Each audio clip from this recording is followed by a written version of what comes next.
Hey everyone, this is Daniel the Paladin at Christian Adventure Gamer. I'm here at Wyrd Games, and Kylie is going to show us VagrantSong. All right, so at its core, what VagrantSong is it is a game about some down-and-out vagrants or hobos following the hobo code and hopping on a train looking for a better life.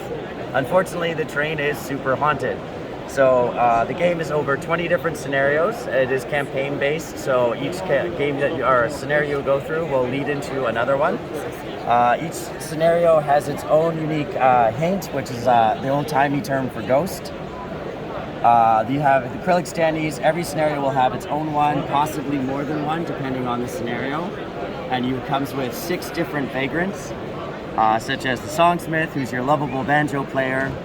We have the Empress, who is like a glass cannon fighter character, or the Curse Bearer, who is living through her awful life, and when the hate tries to move through her, she will restore its humanity.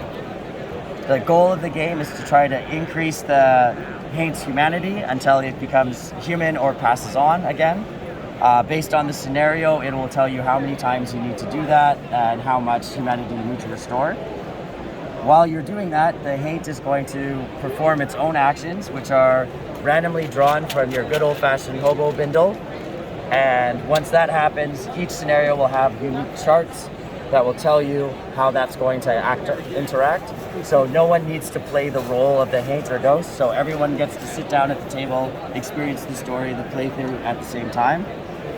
And while you get damaged by the hate, what could happen eventually is a party member may become what is called westbound, which means they become part hate themselves. You are still an ally to your friends, but your skills will change, and how your character plays will be a little bit weaker usually. So death is not the end.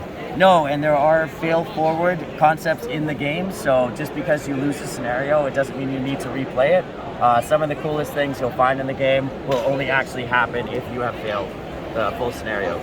Okay.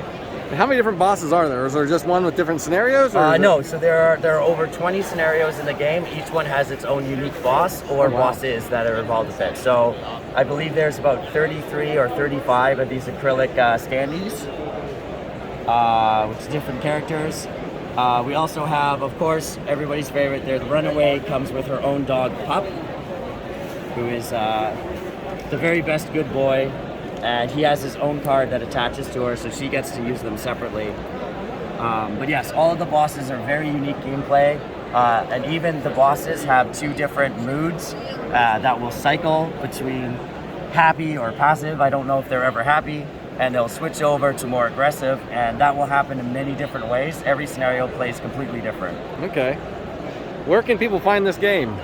Unfortunately, not on the floor right now. We sold out on Friday afternoon. We had a ton of games, but it's very popular. They're saying retail launch probably late September, so just enough time for our wallets to recover from Gen Con, and the game should be in stores. Well, thank you very much for your time. No problem.